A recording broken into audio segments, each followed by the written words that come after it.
listening to this Belly Up Sports Podcast Network product.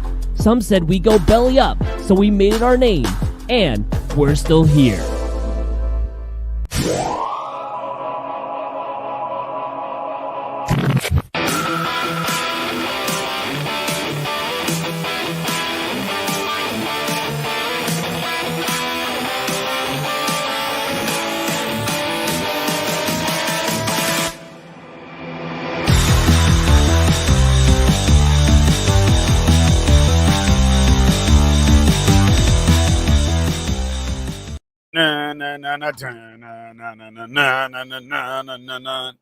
Welcome back to another awesome Scoreboard Addicts post-game conversation. We're back. Hockey season over with. Baseball season, here it is. And we're doing post-games for the ALDS Game 1, New York Yankees against the Cleveland Guardians. Ugh. And John Redcorn would hate that name. Anyhow, big night. We're not stopping with the King of the Hill references tonight, folks. We are not. If you caught the last show, TJ and I went on a tangent on King of the Hill. But big night for New York sports, and New York Rangers start the season off with a W. But we're here to talk about the New York Yankees, who have just defeated the Cleveland Guardians 4-1 in New York, in the ballpark, in the Bronx. Gentlemen, thoughts? TJ, if you would be so kind. Thoughts right out the gate. Good for the fans that showed up. I think they got their money's worth tonight, and those tickets are going off at a pretty penny. So exactly what you want to see. I think the biggest takeaway from tonight is the fact that the Yankees had a little bit of time off, and they were able to still generate a little bit of offense, enough offense to win. And I think that was a concern going in, where you know what? Yeah, you're not playing. It's great not to have to play into a kind of a play-in game for the playoffs. Again, it's 3 games in the wild card, best of 3 series. But it's that you don't want to be in the wild card, but how much momentum do you lose with having almost a week off? Or, you know what I mean? But it was good to see them come out. Cole gave up 1 run. It wouldn't have been that bad if, we had what's his name? IKF actually put the ball into play with man on first and second instead of hitting into that double play. A situation where the Yankees could have capitalized on runners in scoring position. So listen, Cole's going to give up the home run ball. He's going to give up the long ball. It's just the stats show you that it's going to happen. But I think the fact that he limited to 1 run, and what did he throw tonight? 100 pitches? 101 pitches. So I think that's a great night for Garrett Cole. I think he earned his paycheck tonight. I think the Yankees offense earned their paycheck tonight. So I don't know. I overall, I'm excited for the series going forward. And we know how tight baseball playoffs is. 4 runs is nothing. It's not a slouch effort. It's not, it's not 7, it's not 8, but it doesn't matter. It could be 2-1. You got the win. You did your job. So a week off, coming out, putting up 4 runs. I'm happy with it. Nick, I would like to say 2 words. Anthony Rizzo. I think his hands are all over this win. I'm sorry. If you could just introduce yourself to our crowd, they may not know you. Hi, I'm Anthony Troyce. I'm the Rook. People call me the Rook. I am the special guest today for the Scoreboard Addicts podcast. I actually put in the description when I made this for the YouTube. I put TJ Nick joined, but special guest the Rook. So I get it. It's been a while since I've been here. But Anthony Rizzo, hands all over the game. 2-run home run. Judge gets a walk, steals second, and then they throw it away. And he moves to third. Next thing you know, he puts it into was the short porch in right field. Gives Yankees a 4-1 lead. Defensively, he had the play. He had a couple of picks. He saved Donaldson on a pick. He saved IKF there in the 9th. In the 8th, Wandy Peralta comes in, facing a lefty, the runner on first. Jose Ramirez gets a leadoff base hit, and immediately turns double play. Yeah, it was a smart play too. He took it. It was a hard hit ball at first. He was playing the line because he had the shift going. Put steps on first, throws a second, get the tag out on Ramirez. So I think if it would have been a tougher play if he went to second first and then come back to go to second and then come back to first. So I think it was smart of him to quickly think to step on first and then throw the ball down the second base. So I think Anthony Rizzo, it's nice and refreshing to have a really good defensive first baseman and not have to worry about any play like Luke Voigt when he played there. You always worry about scoops there. You worry about him making a nice play. It's just nice to have a really good defensive first baseman. Yeah, I feel like Garrett Cole definitely did step up today. And again, it's sad to say, yes, he's going to give up home runs here and there. But what I thought was most impressive was he was throwing 97 today. Granted, 97 is not slow, but he wasn't cranking out 100 miles an hour. And they won. They won with him throwing 97. And we talk about this a lot as between pitching and throwing, right? Got a lot of guys that throw 100 miles an hour. They have no idea where it's going to go. And they get tagged regularly because they can't throw it on the corner. You know, one thing I want to add to that is, especially early in the game, you could tell he was on top of the baseball with everything breaking, and you cannot get hurt that way because even though you're throwing them for balls, you're not leaving them out over the middle of the plate in the zone.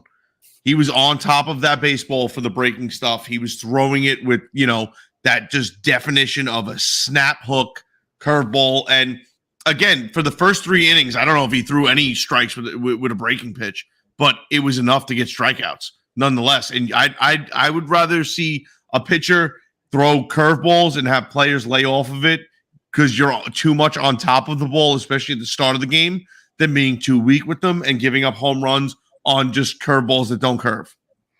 Yeah, cement mixers, if you will. Yeah, he got what was it, third inning?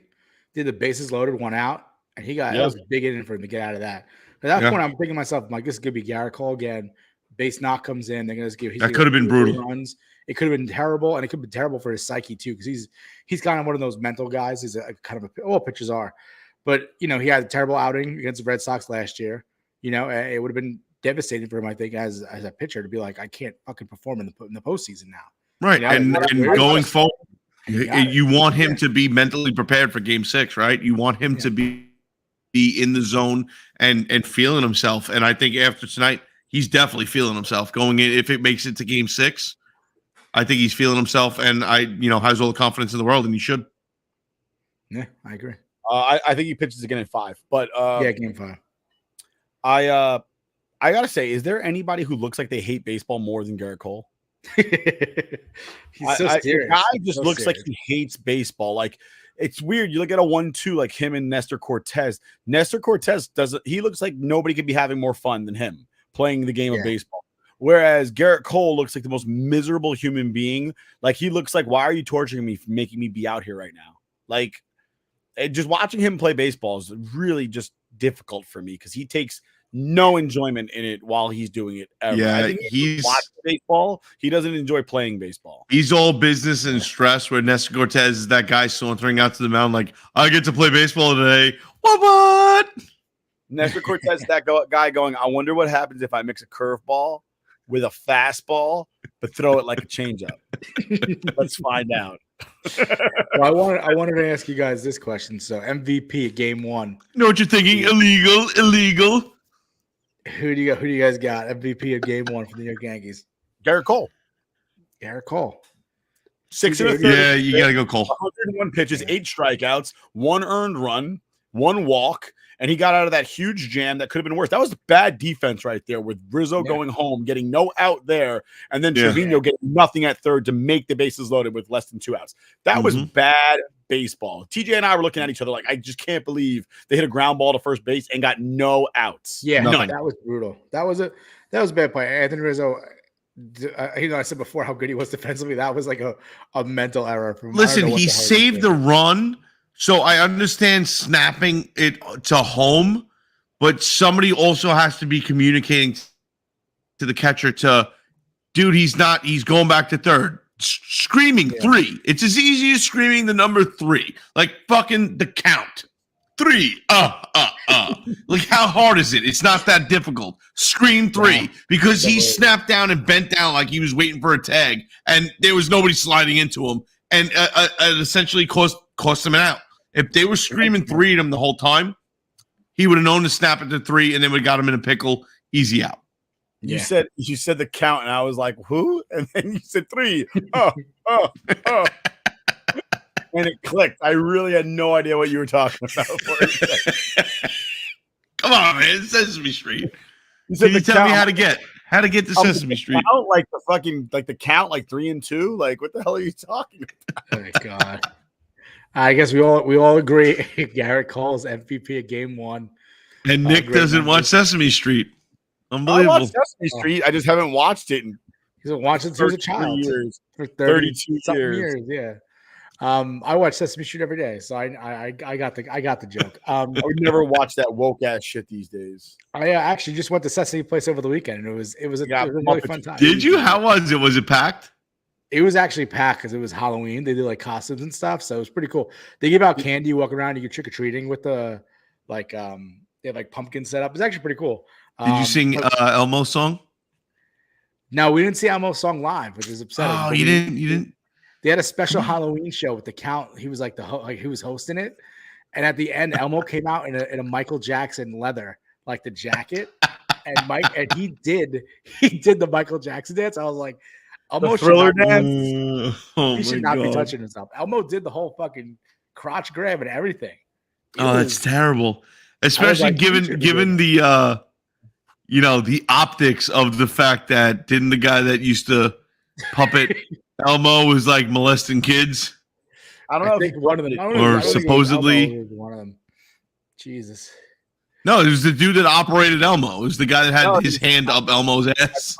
I think he's the voice. I don't know if he's the operator. I thought he was the operator. It's Kevin. I'm pretty sure it's Kevin Clash, who also coincidentally did the voice of Splinter from Ninja Turtles. Really? I didn't know that. Valuable people. Let's do LVP of Game 1. What do you guys think? Least valuable? Yeah. I'm gonna go Josh Donaldson. Josh Donaldson once again pimps a home run that's not a fucking home run. And not only does he not even get to second base, he gets thrown out at first. And in that inning, at the next batter's IKF, Gonzalez misplays the ball, and IKF ends up on third, right? Yeah, which should have drove a run home, right? Because if Donaldson's running out of the box, it's a double, which means that when IKF hits that ball into the corner and Gonzalez misplays it, that means that 1 run scores, which makes it 2-1 off the rip. The next batter, if I remember correctly, is Trevino. Yeah, he got the RBI. Line drives up. Oh, he hits a sac fly. Hits a sac fly, which then scores IKF. So that inning now changes from being a 2-1 game to being a 3-1 game. All because Josh Donaldson, in infinite douche status that he loves to just be the complete asshole that he is, doesn't run out of the box. Between him and Tim Anderson, I don't know who I want to punch in the face more. Yeah, why do you have to choose? I was gonna choose them both. I got 2 hands. I can slap them with both. I got Jack Johnson and Tom O'Leary right here. I'm gonna go with Josh Donaldson as well. I just don't think he really should have got his head out of his ass there. I mean, I don't know what the fuck he's doing at that point. It was frustrating to watch that, especially in a tie game 1-1. Especially a tie game 1-1. You think maybe he thinks he's getting the. There is never a reason not to hustle. There is never a reason not to be like, oh, it's gone. I shouldn't hustle. Like, you can't lose by hustling, even if it's out of the park by 100 feet. No one's going to be like, oh, look at this asshole running his hardest. They're going to be like, yeah, baby, hustle around them bases. Who gives a shit? It's a home run. I said it while we watched it live, and I'll say it again. The guy that hit 62 home runs this year would have ran around the bases. Oh, he would have busted it out of the box. He would have been on second standing easily. Yeah.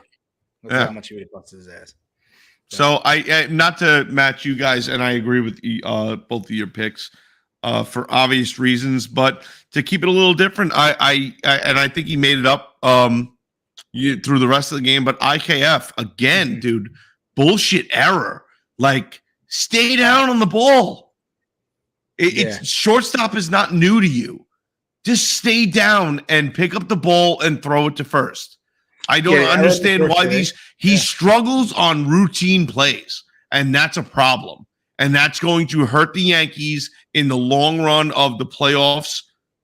You cannot struggle on bullshit, routine ground balls right up to you. I stay down. I don't understand why it's hard. I mean, you teach this shit in T-ball on from the time you're 5 years old on. Stay down on the ball. And he let that ball get right between his glove and the ground.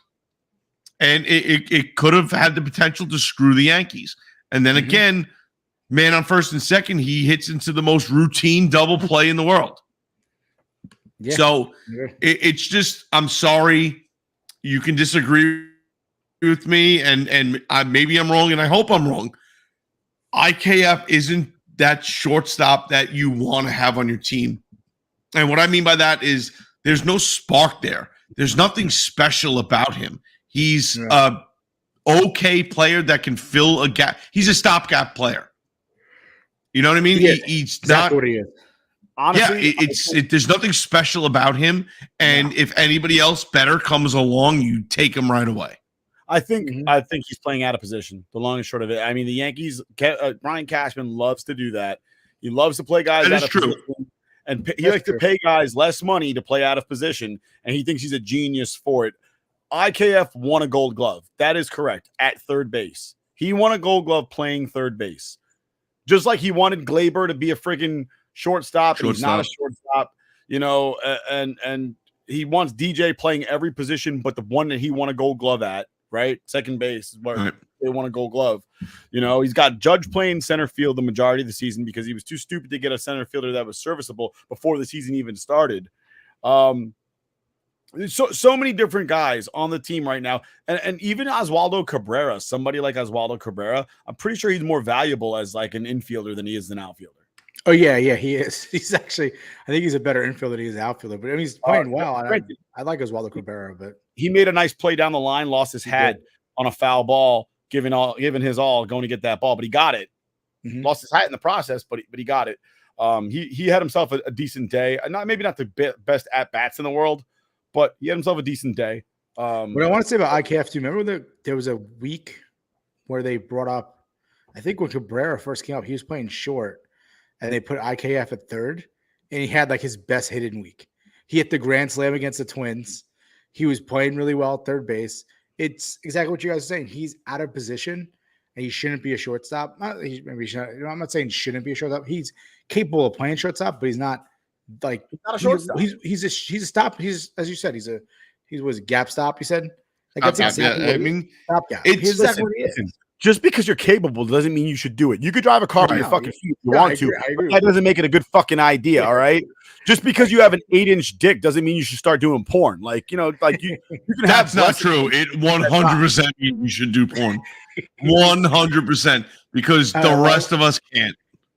I want to go into some stats here because I noticed a lot of Garrett Cole did have 8 strikeouts, and this is against a team who Cleveland Cavaliers. Cleveland Guardians are very good at like being pesky. It doesn't even flow, bro. It doesn't even flow. Not even Guardians. close. It doesn't. The Cleveland Cavaliers sound better than Cleveland Guardians. Cleveland Indians sounded better. Yeah. So they're a team that doesn't want to strike out that often, but they're pesky. They put the ball in play. They get their base hits. They know how to be pesky. Basically, I'm trying to say it. No, yeah, but that's their MO, because they're not that home run or nothing team. No, they're not. They were actually on the bottom of the league in home runs, and it showed today when the Yankees dropped 2 bombs on them, and they didn't come close. But what I'm trying to say is the point they're making is that runners left on base 8, and team they were 0-8 with runners in scoring position, 0 for 8. So the Yankees did a good job keeping those base hits, limiting the damage, not getting them, letting them string those hits together today, especially Garrett Cole. So that's a really good job by Garrett Cole, and it's a good job by the bullpen as well. So Garrett Cole earned his $36 million, unlike Max Scherzer didn't earn his $43.33. Weird. Do you guys think that there's some some holdover from the last time the Guardians made an appearance in New York, where Stephen Kwan injured himself and Miles Straw thought it appropriate to challenge a bunch of drunk New Yorkers to a fight? He's lucky he didn't die that day, quite frankly. I don't know the hell. I always appreciate that kind honestly, of challenge. Not for nothing. If I was there and I was drunk and he was like, punch me in the face, I probably would have hit him. Like, I got this off-ass kid from fucking SoCal yelling in my face at a baseball game in my city. Yeah, he's probably gonna have a black eye that day. Like, and then what would have been worse is I would have hit him in the face and he would have fallen off the fence and been laying on the floor next to Stephen Kwan. I think. Let me ask. Time for Rook's Corner. Lawyer question of the day: if somebody challenges you to a fight and then demands that you punch them in the face, are you liable and can you be arrested? Because I mean, if you want to break things down like that, it's like you bring a girl home from the bar and you're both sober and she insists that you do certain acts on her. Can you then get charged for some kind of sexual assault? I don't think so. So if somebody's begging you to punch them in the face, can you be charged for it? That's a great question because there's video of him saying, punch me in the face. Yeah, could you consent to someone punching you in the face? And then why not? You're an adult, right? You're an adult, and there is such a law and such a thing in some states as equal combatants. And we saw it in Chicago this very summer where they let like 3 dudes off because they were all gangbangers who decided to shoot at each other. And they were like, yeah, no, they're equal combatants. We're just going to let them go. Why? I have no idea. TJ is New York City. I actually don't know the question if you consent to someone punching in the face, but it is New York City. So if you had punched Straw in the face at that point, you probably would have been out within an hour. The only thing I didn't like was I saw something on Twitter. Somebody said, I can't take somebody named Miles seriously. And I was like, Miles Jack and Miles Garrett would like a word. Yeah. well, actually, you know what's funny? I take him pretty seriously. You know what's funny about Miles Teller's a great actor. On Twitter, I saw that. On Twitter, I saw someone said in the first inning of the Yankees, Yankee Stadium, during the game, they were already chanting out "Straw's a pussy." The first inning, they were like, "We never forget. We're Yankee fans. We never forget. We're gonna rip you apart." Do you think there's some holdover with that maybe the Guardians come into the Bronx and they're like, "Fuck, this is where we almost died that time." Maybe there might be. Remember they threw stuff at us? It was really bad. I don't want to piss them off again. If that's how they feel when they're winning, God knows what they'll do when they're losing. Listen, man, there's I just want to point that out. We won that game. Yeah. There's only certain stadiums, there's only certain arenas that hold that like aura, that special place, and everybody knows it's just, like a holy ground, essentially, of the sport, like the Mecca. And even though old, Yankee Stadium isn't there anymore, it's just a rotting piece of land, and you got this new shitty Yankee Stadium, and I'm sorry, it is shitty. The new Yankee Stadium is kind of shitty. I'm trying to figure out how you're saying a rotting piece of land. There's a park that little kids play on in there. Yeah, they let it go to shit. It doesn't look nice. It doesn't look nice. I don't think the typical New York City park. It's like, hey, yeah, this is where the Yankees used to play. Like, you think we put some effort into it, but we don't because it's New York City. It's called McCombs Dam Park. It says it right there. Damn. Damn. But I digress. There's always going to be, I feel like that kind of the jitters, especially going into postseason, October baseball, walking into Yankee Stadium. They opened. You made a stone not to be like shit in a brick. They opened that stadium and they won the World Series. There's got to be a little bit of assigned to it. That area, the ghosts just traveled across the street. That's all they did. Mm-hmm. I will say that the Cleveland Guardians may have some holdover from the fact the last 2 times they faced Yankees in the playoffs, they lost. I mean, but this is a different team. We're talking about the youngest team in baseball. I know. They're right, but still, the Yankees were 5-1 against them this season. Again, the youngest team in baseball. Yeah, they were. No, I was going to say, but also there was a totally different team. His team at the time was called the Cleveland Indians. These are the Cleveland Guardians. So yeah, definitely a totally different team. But no, I mean it's good to get a first game win. Take a 1-0 series win, especially in a short series, only 5 games. It's always nice to get that first W. I think teams who win game 1 are like significantly have a higher percentage of winning the series. So it's a positive point for the Yankees. Garrett Cole did his job. Nestor Cortez in the mound tomorrow. What do you guys feel about? No, I'm sorry, not tomorrow. Thursday night. What do you guys feel about Yankees' chances in Game 2 with Nestor Cortez? I don't know if they named Cleveland. Probably not yet. But is it Bieber? Is Bieber be starting already by Thursday? Justin Bieber? Shane Bieber. Yeah, Shane Bieber on Thursday night. So who is Justice Bieber? The crime-fighting Beaver. Shane Bieber versus Nestor Cortez. So what do you guys think about the Yankees shots at taking a 2-0 lead here going into Cleveland? I mean, you got Nestor Cortez on the bump, so he's been solid all year. I mean, he's essentially been our ace. Let's call it what it is. I think not that Garrett Cole is not that I want to shit on Garrett Cole, but I mean, the post spider tack Garrett Cole is not the same ace that we paid for. No, it's not. You're at the line of, is he really an ace? Is he not an ace? Does he deserve the money that he's getting? It's an argument. It's a legitimate argument. I'm not going to say that he didn't propel the team to where they are right now, because he did, but it's still a conversation you can have. Nestor Cortez is like that diamond in the rough, that dude that it's like, how is he this good? And if I don't know how you're not confident going into this game. Mm-hmm. So I disagree with you on Garrett Cole. Garrett Cole, what I think is the problem with Garrett Cole is that Yankee fans have misunderstandings about what kind of player a player from another team is when they come to the Yankees. So when we think of Garrett Cole playing for the Astros, we think of him as beating our ass every single time. And every time we play against him, he beats our ass. So we assume that for the whole season, he just lights out because we suck donkey dick when we play this guy. But in actuality, he's a normal player like everybody else. He's an upper tier. He's still an upper tier guy, but his ERA was around 3 this year. I mean, he led his team in strikeouts. I mean, what more?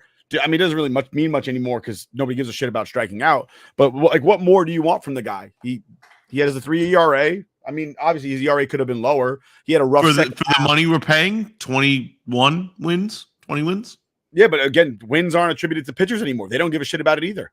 I get it, but it's still something that you'd expect out of $36 million. It's a different league. That's not what he's paid to do.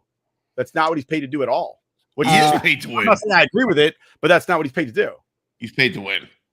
He also broke the not the AL record, the Yankees record for strikeouts in a season. Ron Guidry. Again, that's shenanigans. Okay, it's different because this Ron Guidry, he gave a fuck about striking out. Yeah, no, I agree. Everyone. And Ron Guidry won the fucking Cy Young that year. So yeah, that's true. That's a good point. But I think that in our heads, I'll give an example. Jason Giambi did play poorly for the Yankees, but in our heads, he didn't play as good as he did with the Oakland Athletics. Not because he actually didn't play well, simply because in our heads, he hits a home run every fucking at-bat when he plays for the Oakland Athletics. When in actuality, that's just fucking not true. Yeah, when you watch 162 games of one guy versus watching 20 watching highlights. It's the difference between watching highlights and watching 162 games. Exactly. And I think that's what it comes down to. I don't think it's that. And then you also bear in mind that Garrett Cole is getting older. Generally speaking, you don't get older and better. Now, at least not on the wrong side of 30. Unless you're Barry Bonds. Unless you're Jackson. Hey now. But I do want to say that this is Shane Bieber's numbers from his last time out. He played against the Rays. They won the Guardians won the game 2-1. He went 7.2 innings, 3 hits, 1 run, 8 Ks. So I think the Yankees, I'm not going to say automatic game 2 win. That's a tough matchup. It's going to be a pitcher's duel. It's going to come down to Nestor versus Bieber and whether or not who makes a mistake first. So I think Judge was he made some sort of impact in today's game, but he wasn't. No, he wasn't not the Judge impact. No, he had a couple. He walked, he stole a base, he scored a run. Yeah. And then I think the rest of it, he struck out. I think he struck out twice already. So, and that's Judge though. Judge is going to get his strikeouts, but then every now and then he's going to run into one to give you a big home run or a big hit. I'd like to see him do something in game 2. So I'm too worried about him. But postseason has not been kind to Aaron Judge. I feel like he hasn't been like Aaron Judge in postseason yet. So I'd like to see him turn that around and have a good postseason game for once. As Yankee fans, we want to see that legendary moment of every playoff series. We want to see our big guy do something incredible. Pipe a 510-yard, 10-foot home run with 3 men on. For a grand slam. It's just what we look for, and it's because it is true. We are definitely spoiled as fans because it seems like every World Series that we got to witness in our lifetime, we have that moment that we can key on. Like, yo, dude, you remember when Jeter did this, or you remember when A-Rod did this in 09? It's just like the theatrics kind of like make themselves. The story writes itself with the Yankees. So I'm with you, dude. Like you're waiting for that Judge like fucking moment that they're gonna write a book about and make a movie about, and Mike Francesa's gonna be like, I remember where I was when I saw that, like that bullshit nonsense. The only moment that Judge has, I think it was that wild card game against the A's, right? He hit that like in the first inning, he hit that like leadoff home run, not leadoff, like when he was a window thrower. But that window thrower, he's a thrower. He's a window thrower. You ever see my snowblower? My snowblower, window thrower. You want to see they're selling celebratory cock.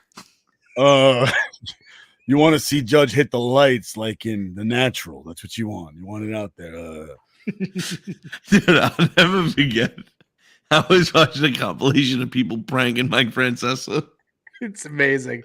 I love it. It's so good. I love it. Like, the one that was like, hey Mike, who do you think's more upset or more disappointed? Met fans or your wife? Dude, I almost crashed my car. I was listening to it while I was driving. I almost crashed. I love one time he wasn't actually being pranked, but the guy was like, hey, what do you think about the Detroit Tigers, Al Albuquerque? And he's like, Al Albuquerque? Real original. Good one. Albuquerque. Yeah. Make a left at Albuquerque. Yeah, real original. I'm like, then they're like, no, Mike, that's like a real player. Oh my goodness. Hey guys, that and when he fell asleep. Dude, when he fell asleep. Yeah. They're like, do you think like players like Sleepy Wilson and Snoozy McGuffin? No, yeah. No funny. I wasn't asleep, okay?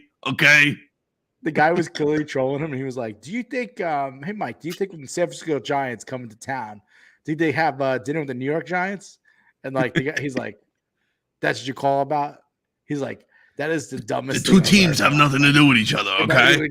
Just because they were both the New York ones, okay? And it's like, Mike, this is the guy's totally fucking with you. Like, what are you doing? Why? I mean, to say that they have nothing to do with each other is completely false because the New York Football Giants are named after the New York Baseball Giants. No, we know that, but not anymore. They've been out in San Francisco for like 40 years now. Okay, they've been out in San Francisco for 60 years, but all right, go on. All right, so we lost more like 65 or 70. Losing contact with reality in this recap. My question to you guys is, what do you think the Yankees opt for Matt Carpenter in the on the roster and DJ LeMahieu is not on the roster? What do you think we're going to get out of Matt Carpenter, and what kind of role is he going to play going forward? I think he plays the DJ role. Well, I think DJ's hurt. He's had a foot injury. Right. But They just swapped spots. Matt Carpenter broke his foot before the season ended, came back to the playoffs. DJ broke his foot after the season ended, left for the playoffs. And do you think Matt Carpenter is 100%? Do you think they're going to utilize him as much as? Listen, Matt Carpenter was, a great player going through the season. He had a lot to do with a lot of wins that they had so far. A lot of heroics out of Matt Carpenter this season. Do you think that's going to kind of push them and propel them into utilizing him more? Or do you think he's just going to be that flex player that they're going to, maybe a pinch hit here or there, or a, defensive swap, something like that? It's the playoffs. Unless he's going to bat again. Listen, who pitched today? This guy, Cal Quantrill pitched today. He's right-handed. That was the moment to play Matt Carpenter if you were going to play him, a lefty bat, to get a lefty in the lineup. They didn't do it. He's not playing unless it's a pinch hit or an emergency. Okay. I can't see it happening that way. He's not a defensive upgrade, and you're not going to play a bad player that batting somebody like Hicks, Gonzalez, or Carpenter makes sense before like an injury, or like you're trying to get some sort of advantage because the guy has plus numbers against that pitcher. I think he's just a player that at the plate, though, rises to the occasion, isn't afraid of the moment at all. Yeah, I think I was gonna say he's gonna be like, remember Raul Ibanez in 2020? Oh yeah, dude. That series where every time the guy got up, he seemed like he was hitting a home run. Like I can every picture time. Matt Carpenter, like them being down late, IKF is up, and they're like, "We're pinch hitting for you. IKF, we can't have him fucking hit." And then he just comes in and hits a fucking bomb. Like that's a Mark Carpenter I want to see. So I don't have a problem with that, but the question I guess I have is then who plays shortstop after you take IKF out of the game?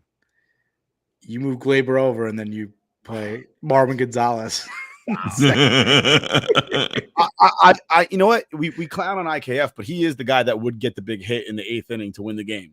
No, I know. I'm kind of just fucking around with that, but I mean, so the question I have is maybe for someone like Oswaldo Cabrera. Like, I know he's young. I think that's more reasonable, but that's you probably put him in for that, and then he'll just play the out for the rest of the game if he doesn't hit home run or whether he doesn't, whatever happens. Correct me if I'm wrong. Cabrera's a switch hitter. I think he might be. I don't see them pinch hitting for him either. Yeah. Let me see. I don't see anything in the lineup where you're looking at a guy unless it's the catcher, and you're like, all right, I got another catcher to play defense. Yeah, but Trevino, I would trust. So you don't think Matt Carpenter starts any game this series?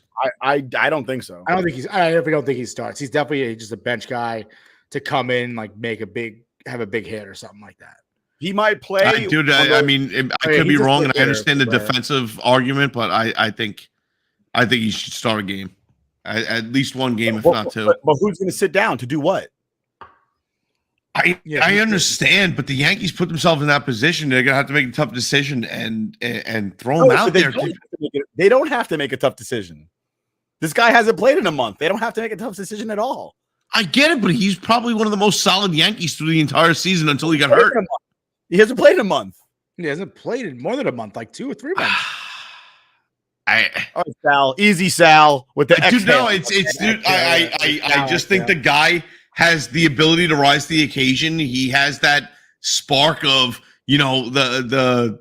You just like his fucking mustache. Yeah, you do. I mean, who doesn't like his mustache? I mean, that's quality Donnie baseball mustache. You can't beat that. No, I do not. Ride my own mustache if I want to. That'd be wild to see. I'd actually pay for that. No. do yoga in my spare time, but that's besides the point. He can lick his own back. That's incredible. All right. Well, my question for you guys to wrap this thing up is: what are your keys to game 2 to get the victory and take a 2-0 lead? Score more runs. Oh, I'm sorry. Okay. Just score more runs than the other guy. You gotta score more points than the other guy. Bam. No, okay, you gotta score more runs. Okay, you gotta make less errors. All right. And what do you think there, Mad Dog? You're right, Mike. All right, great interjection. I was trying to do the love your contribution to the cause. I was gonna say God Madden used to always do that, like. If they don't get 10 yards here, they can't get a first down. The quarterback is going to run out with the ball, and then he's going to throw it to the receiver, and then if he gets over the goal line, it's a touchdown. Yeah, exactly. Fucking Frank Elliott, that was great. Out this way, and boom, gets hit by another player. See the offensive lineman? He pulls here, bang. You know what? It's hard to make fun of John Madden because he introduced us to the turducken. And I mean, anytime you stuff a bird inside a bird and cook it, it's a win. Like, it's a win. It's only even better if you put a beer inside that first bird. Yeah. I mean, like, it's like, hey, I just shot this cow, and then I shot a pig, and I shoved it in the cow, and we're going to cook it all together. I mean, we kind of do that, don't we? Like whenever you make a bacon wrap filet mignon. Yeah. Delicious. Or a burger with bacon bits in it. Oh, that's a good point. So good. But seriously, what are your keys? What are your keys to game 2? Nestor Cortez doing what he's done all season and, showing up, holding the Guardians to a run or two. I don't think the Yankees are going to be that powerhouse team to put up, 7 or 8 runs a game. They'll do it once a series, I want to say, but I think it's going to be more of a keeping the Guardians from scoring runs and the Yankees taking advantage when they can. So if Nestor Cortez can go out there and keep the Guardians to 1 or 2 runs, I think he puts the Yankees in a great position to win. Nick? Yeah, I think Nestor Cortez pitching overall is going to be important. The bullpen included, because the bullpen has been shaky at this end of the season, having lost a few arms. I can't believe we didn't talk about Aroldis Chapman getting kicked off the postseason roster. And essentially, I think his tenure as a Yankee is over with. And I can't say I'll miss him by any stretch of the imagination. Nope. He can go beat his wife on some other team. But I think that I think timely hitting is what's going to be important. I think you can't have stupid mistakes like pimping home runs that aren't home runs. Grounding into double plays, you can't do that shit. Defense has got to be tighter. 2 plays today that were just between IKF just whiffing on that ground ball in the first inning, and the whole Rizzo, Trevino, Donaldson transaction, which led to no outs on a ground ball to first base. That shit can't happen, and that will come back to bite you in the ass. I think no less strikeouts. That's put the ball in play. Like, especially if you're somebody like Oswaldo Cabrera, they're shifting on the kid. The kid is brand fucking new. Yeah. Brand new. They should not be shifting on you when you're brand new. And if they are, bunt the fucking ball down the other way, dude. I agree. Learn to fucking bunt. You're young. You can run. So I think it's pitching, though. The bullpen especially. Yeah, I think I agree with both of you guys. I think it was definitely keys to victory. My keys are going to be Judge and Stanton. We need them to have good at bats and have big hits from them. We're going against Bieber. I think Bieber's, get him working long into deep counts, 3-2s, 2-2s before you strike out swinging. If you're going to strike out swing, because it's going to happen with Judge and Stanton, but we need big hits from the timely hitting from them. Those I think those 2 guys wake up. And Stanton's that type of guy. Even last year, I think. No, I'm sorry, not last year. Well, last year he did in the wild card game. He was the only Yankee that hit in the wild card game last year against the Red Sox. And then in 2020 when they had that series against the Rays and against Cleveland as well. He was raking. He was hitting home run every here and there. Right. Levels. He was crushing the ball. So I want to see that playoff Stanton come to life. And I think if he goes that way, if we get Stanton in God mode, that's a good chance the Yankees, finally get into a World Series the first time since 2009. So I want to see Judge and Stanton wake up. I know it's one game, say wake up, but it's a short series. So my keys are getting Judge and Stanton going. Yeah, it sounds good. Before we get going, a little recap for the rest of the league. Obviously, walk-off home run for the Houston Trastros against the Mariners. The Mariners blow a lead in the 9th inning, give up 3 runs in the 9th to lose to the Houston Trastros. Jordan Alvarez is an incredible hitter, though. I know we hate the Astros, and I hate them so much. I just can't wait until they go back to the way they were prior to 2012, and they lose all their fans again, and nobody wants them, and they're back to like their stadium being named after a fucking embezzling piece of shit company, and like just their downfall. I really can't wait. Like, I'm just tired of these fucking fair weather fans. They've only been there for 10 years. They don't even know who the Killer Bees are. Yeah, but Jordan Alvarez is probably going to be gone once his contract's up.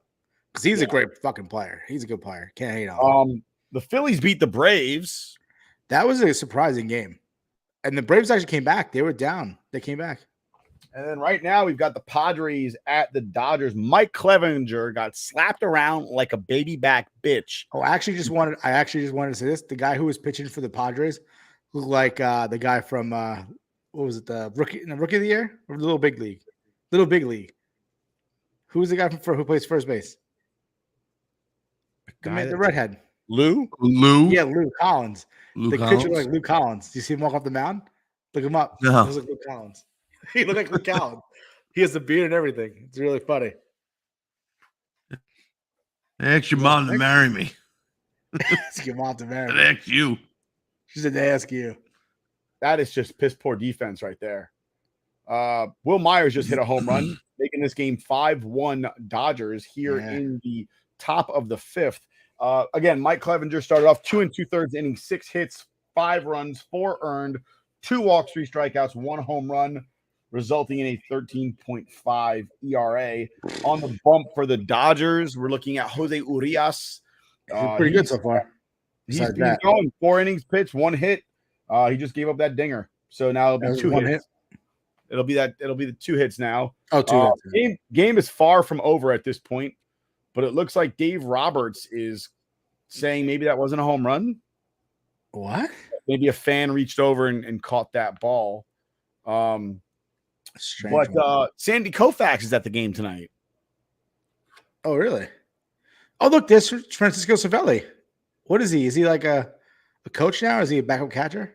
That is a home run. I'm sorry, Dave Roberts. He's a fan of the game. That's fan of the game. He's the fan of the game. Yeah, he's probably a coach right now. I thought he retired. I guess he's a coach, right? Because he retired. Yeah. Francisco Cervelli. I'm pretty sure he's there on a Make-A-Wish situation. He's the original Italian stallion. I'm sorry. I don't know who that outfielder is because I frankly don't watch. I don't stay up this late to watch baseball games, but that's true. That was a bad jump. Really bad jump. That ball. Yeah, like that was weird. He like shorted himself. I don't know what he just did, but it almost looked like he jumped 4 feet in front of the wall, and then by the time he got to the wall, he was only like his wrist made it over the top. I gotta figure out who this pitcher is because this guy looks like Luke Collins. I think you think all redheads look the same. Soulless? Steven Wilson is his name. Steven Wilson. I won't have any of the ginger slander. All right. He's just a redhead with a beard, dude. I guess Sheamus from fucking WWE looks like Luke Collins too. Greg looks like Luke Collins too. All right, let's wrap this thing up. You know who looks like Luke Collins? The dude that tried to kill the president's son. in First Kid. Just saying. Thank God Sinbad was there. Yeah, good things. Sinbad saved the president. That's his poor effort. It's like he didn't know the wall was coming up, and he crashed into the wall mid-jump, and he just didn't get up at all. Well, what kind of president's son murderer jumps into a fucking fountain in a bowl? I wasn't talking about the pitcher. I was talking about the left fielder, but all right. I'm just saying. All right, boys. I think that's about that. Yeah, I think we've lost touch with reality. Yeah, it's been a long one. Too many third period bourbons. Not enough in my book, but Nick, take us on home, buddy. Well, thanks for joining us for this Yankees post game. We'll catch you again next time. Next post game will be Thursday if we got one rolling together. Look for us. I think we're going to do a few games with third period bourbon this year. We'll be doing some Rangers post games if we get the opportunity, or if we've been drinking enough. It might get a little weird. But from all of us here at might just show up in Florida at his front door and kidnap him. We should take him right to a Ranger game. It's like, hey, guess what? 22 hours in a burlap sack on this ride up I-95. Enjoy. I say we learn Arabic, and we only speak Arabic as we kidnap him and drive up the thing. Wow.